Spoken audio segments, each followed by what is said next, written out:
Puntahan natin yung lugar na kung saan binaril si Dr. Jose Rizal noong December 30, 1898. Ito yung lugar na ito.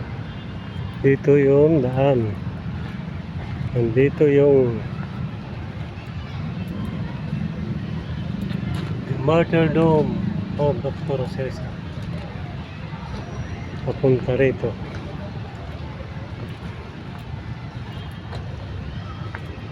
Bakit may ganito rito?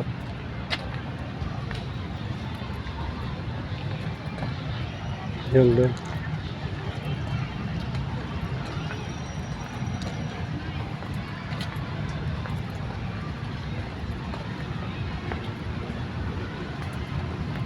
Doon siya galing.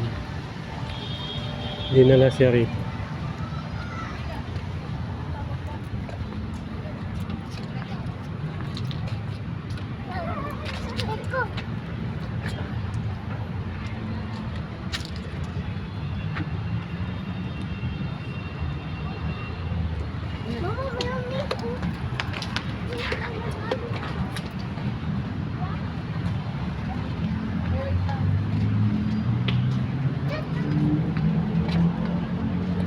Before Rizal was to be shot, the military doctor, Captain Felipe Ruiz Castelo, took his pulse.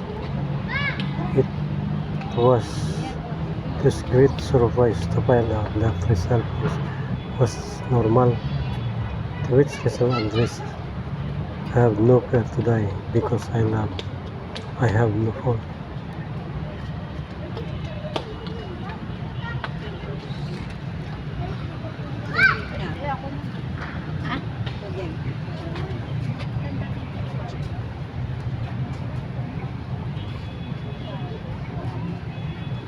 Felipe Ruiz Castelo.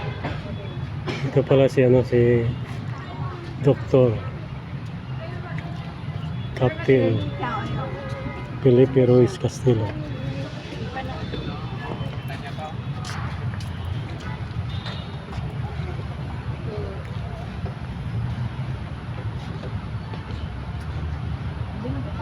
Doon siya.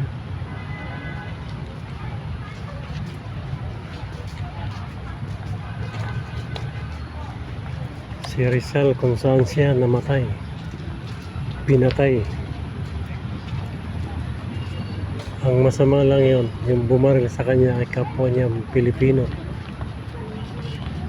na hindi nila pwedeng hindi barilin si Rizal, dahil kapag hindi nila binaril si Rizal, may babaril sana sa likod ng mga Kastila. Ibig sabihin, napilitan lang sila bumaril. Pero bago natumba si Rizal ay tumingala sa langit at tumikot sa pakanan para ipakita na hindi niya tinalakuran ng Pilipinas.